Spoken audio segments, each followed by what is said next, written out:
Bonjour à tous, j'espère que vous allez bien. Aujourd'hui, on va revenir sur la semaine qui s'est déroulée sur les marchés financiers, qui a été très compliquée pour beaucoup d'opérateurs, notamment à cause des chiffres de l'inflation US. On va revenir principalement sur la journée de jeudi, donc hier le 13 octobre, puisqu'on s'est pris quand même une bonne baisse sur les marchés US, même sur les marchés Europe, puis une remontada de toute la baisse, largement même, puisque de tête, je crois que le Dow Jones a repris plus de 5% en ligne droite. Donc, on va revenir là-dessus. On va vous montrer comment on s'est débrouillé sur le Darwin, donc sur le compte de trading, pour profiter de cette volatilité. Et je vous montrerai si les scénarios qu'on avait mis en place il y a de ça 15 jours se sont bien déroulés ou non, et comment j'envisage les 15 prochains jours sur les marchés financiers.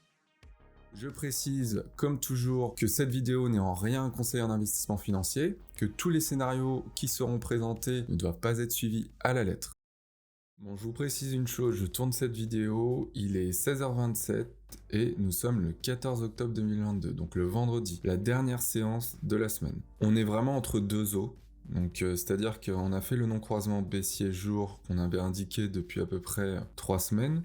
En tout cas, dans la vidéo précédente, j'en avais beaucoup parlé de ces non-croisements baissiers jour. On les a fait, on a fait plus ou moins les objectifs. Par contre, on reste toujours dans ce non-croisement baissier jour malgré l'énorme remontée d'hier sur les marchés, sur tous les indices mondiaux. Donc, il y a beaucoup de choses à dire et c'est surtout à prendre avec beaucoup de pincettes puisque à tout moment, la clôture des marchés, en tout cas future, est à 22h.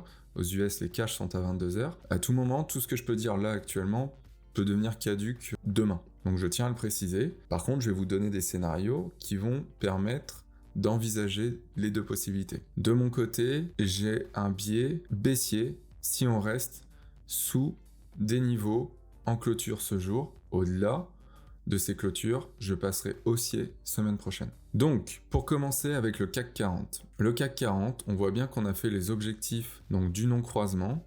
Je vous efface tout ça. Voilà, le non-croisement baissier jour, il est là. On a fait les objectifs plus ou moins avec le SAR jour et la bande de Bollinger jour, donc à 40 points près. Par contre, ce qu'on peut observer, c'est que le non-croisement baissier jour, actuellement, il est toujours visible, puisqu'on se retrouve sous le Hogi jour et qu'on bataille actuellement sur le Hogi de lundi. Donc si on clôture sous ce Hogi de lundi ce soir, le non-croisement baissier jour sera toujours visible lundi, ce qui veut potentiellement dire qu'on aura encore une relance baissière et que cette fois-ci, ce sera pour ouvrir une phase de baissière jour et aller chercher plus bas. Donc quand je dis plus bas, c'est le Hogi semestre.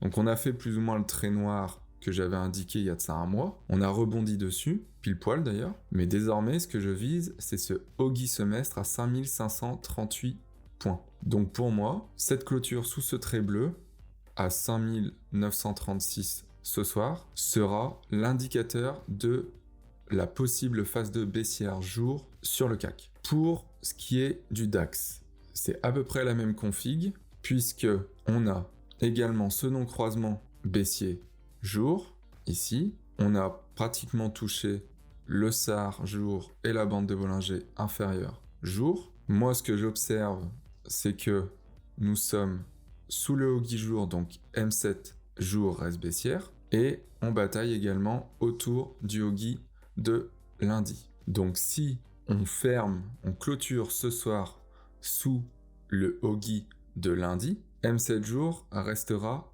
baissière. Si M7 jour reste baissière, le non-croisement baissier jour restera visible. Et donc, tout comme le CAC, une phase de baissière jour des bandes de Bollinger est possible. Et tout ça pour viser la M20 semestre, qui est là, et qu'on n'a pas touché. On s'en est approché, mais on ne l'a pas touché. Pour moi, il en manque. Il manque, par rapport au plus bas, à peu près 200 points à aller chercher. Et on n'a pas fait le Hogi de l'année prochaine à 11 480 points.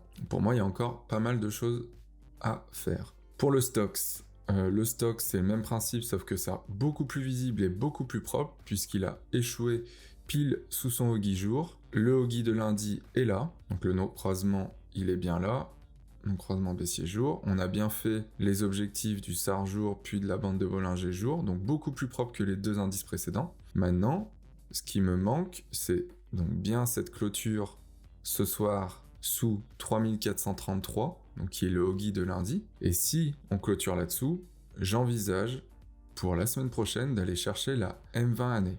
Donc la M20 année qui est ici, dans l'ellipse, et qui est actuellement à 3182 points. Donc ici, pareil, il y a au moins 200 points, selon moi, à aller chercher, si on clôture bien sous le Ogi de lundi à 3433. Ensuite, on va passer au marché US, en commençant par le SP500. Et sur le SP500, on n'a clairement pas fait les objectifs pour moi, puisqu'on est loin des 3400 points que j'ai tracés également, il me semble, dans la première vidéo de l'émission La gestion d'un compte de trading. Et donc, du coup, même principe, on a fait un non-croisement baissier jour qui n'est pour le coup beaucoup moins propre que sur l'Europe, mais nous sommes très loin des Ogi jour et loin du Ogi de lundi. Donc le non-croisement baissier jour risque d'être toujours visible lundi. En tout cas, si on clôture sous 3739 points, ce qui est clairement envisageable. Donc là, ça part en phase 2 baissière hebdo. Là, également en phase 2 baissière mois. Pour moi, il n'y a aucun problème à aller chercher la M20 trimestre sur le SP500. Donc la M20 trimestre autour des 3400 points. Ensuite, pour le Dow Jones, il nous a fait aussi une sorte de non-croisement baissier jour. Il a touché la Bollinger inférieure jour, ici. Donc clairement, on peut dire que les objectifs du non-croisement baissier jour ont été faits, mais il est toujours visible. Et on bataille plus ou moins autour du Ogi de lundi, qui est là. Donc là, actuellement, nous sommes pile dessous. Le Ogi de lundi est à 29 926 et nous sommes à 29 907. Donc, si on clôture dessous, le non-croisement baissier jour sera toujours visible lundi et on pourra envisager une phase de baissière jour sur l'indice du Dow. Et pour l'indice du Dow, l'objectif serait les 28 538, même si visuellement on les a fait. En fait, nous en sommes encore à quelques points, alors très peu, j'entends, mais un peu moins d'une centaine de points. Pour moi, c'est un niveau à aller chercher sur le Dow Jones. Pour ce qui est du Nasdaq, le Nasdaq qui souffre un peu plus que les autres, donc pareil, il a fait son non-croisement baissier jour, il a fait ses objectifs et largement. Maintenant, on reflue encore pour éventuellement aller chercher donc le trait noir qui a plus ou moins été fait, mais maintenant, on devrait aller chercher le Ogi dans 2 semestres qui est à 10 156 points. Le trait bleu qui est là.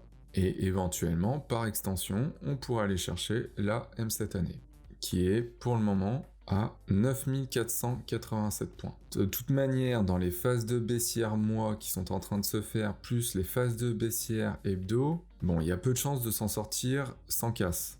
Il y aura probablement encore une jambe baissière, je pense, avant la fin de l'année. Voilà de mon côté pour les indices. Alors, petite précision, je pense qu'on va arriver sur des niveaux majeurs de support dans les semaines ou mois à venir, j'en sais rien du tout en termes de délai, mais en tout cas je pense qu'on fera encore des plus bas et je vais m'intéresser à des actions pour du moyen terme, donc c'est-à-dire quelques mois, et à ce moment-là je vous en reparlerai et je ferai dans la prochaine émission, probablement dans 15 jours, un état des lieux des actions, notamment US, pour voilà, des points d'entrée moyen terme sur ces actions. Donc des points d'entrée que je prendrai du coup sur le Darwin, donc sur le compte de trading. Voilà. Je vais vous parler rapidement de l'euro-dollar, parce que pareil, il est assez, théoriquement, il est très propre, il a fait un non-croisement baissier jour qui n'est pas terminé, et je trouve que c'est très parlant aussi pour les indices, puisque pour moi, on devrait aller chercher bien plus bas dans ce non-croisement, donc c'est-à-dire le SAR jour et la bande de Bollinger jour. Donc à mon sens, il y a encore de la place pour l'euro-dollar, tout en sachant qu'il est allé chercher proche de sa bande de Bollinger inférieure trimestre, dans la phase 2 baissière trimestre. Donc une accélération est encore possible sur l'euro-dollar, à ne pas négliger. Je vais terminer rapidement avec le Bitcoin parce qu'on me l'a pas mal demandé. Donc le Bitcoin, j'ai posté sur Twitter une analyse. Moi, j'essaye de positiver le non-croisement baissier hebdo qu'on a là, donc qui est pas très propre, mais bon, qui est visible en tout cas. Donc M7 est remonté proche de M20, et là, M7 reste baissière, et les prix ont du mal à repasser dessous. Alors pourquoi ils ont du mal à repasser dessous? Parce que on a notre cher Ogi de la semaine prochaine qui fait barrage. Et si on reste sous ce Ogi de la semaine prochaine en clôture hebdo, on aura une M7 hebdo encore baissière semaine prochaine. Donc le non-croisement baissier et dos sera encore visible. Et dans ce non-croisement, on vise bien entendu la bande de Bollinger inférieure hebdo, qui est actuellement à 16 000. Donc c'est clairement le niveau que je vise sur le Bitcoin dans les semaines à venir, 2-3 semaines je pense, qu'on ira voir ce niveau. Voilà pour les graphiques.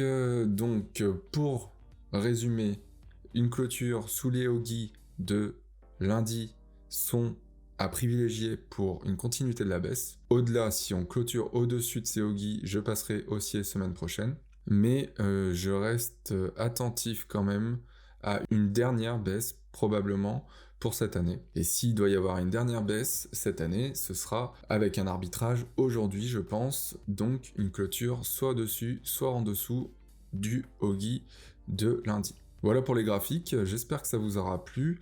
J'essaye de faire court pour pas trop vous noyer dans l'analyse technique systémique, mais j'essaye d'être le plus compréhensible possible, j'espère que c'est le cas. Pour le moment, on reste beaucoup sur les indices, on voit un peu l'euro-dollar et le dollar, mais voilà, j'essaye d'être sur pas mal d'actifs. Je vais quand même là où il y a le plus de mouvement. Actuellement, le marché action est un marché qui donne beaucoup, qui a beaucoup de volatilité, donc j'essaye de rester le plus souvent là-dessus. Pour finir rapidement, on va passer sur le Darwinex, donc sur le compte de trading, pour vous montrer un peu la performance, sachant qu'il est 16h et des boîtes et que nous sommes vendredi, donc que la clôture du Darwin, la clôture hebdo n'est pas terminée, mais voilà, je voulais quand même vous montrer la performance qui est très très raisonnable.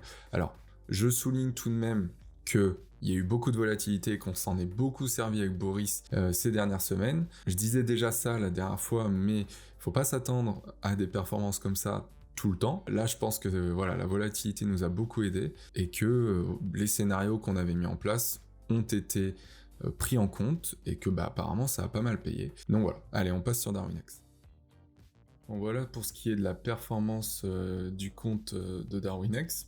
Donc comme vous pouvez l'observer, on reste quand même sur de la grosse performance car grosse volatilité, et avec Boris c'est ce qu'on essaie de surfer le plus possible en intraday notamment. Donc Boris est principalement adepte du Dow Jones, moi je suis plus sur le CAC, DAX et Nasdaq. Donc voilà, qu'est-ce que je peux vous montrer de plus? Les actifs et horaires. Donc actifs et horaires, voilà, donc une chose qu'on va devoir réajuster avec Boris, ce sont les journées de trading. Donc comme on peut l'observer, du lundi au jeudi on est très positif, et le vendredi on a une performance négative. Donc on va essayer de remédier à tout ça. L'idée c'est de discuter le plus possible, et quand il y a des erreurs, ne pas rester dans des biais et forcer le destin. Donc le vendredi c'est relativement un jour compliqué sur les marchés financiers, puisqu'il y a des arbitrages hebdo, tout est possible, donc de notre côté on observe bien que c'est pas forcément la meilleure performance. Donc je pense qu'on va y remédier, et qu'on va éviter peut-être soit de trader le vendredi, soit diminuer drastiquement nos lots. Voilà, qu'est-ce que je peux ajouter de plus?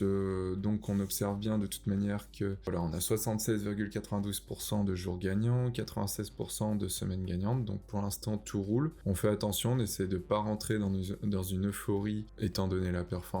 Donc j'espère que ça vous aura plu, que le Darwin est digne en tout cas des scénarios que je vous donne tous les 15 jours. On va continuer comme ça, et voilà de notre côté. Donc on va passer à la conclusion de la vidéo.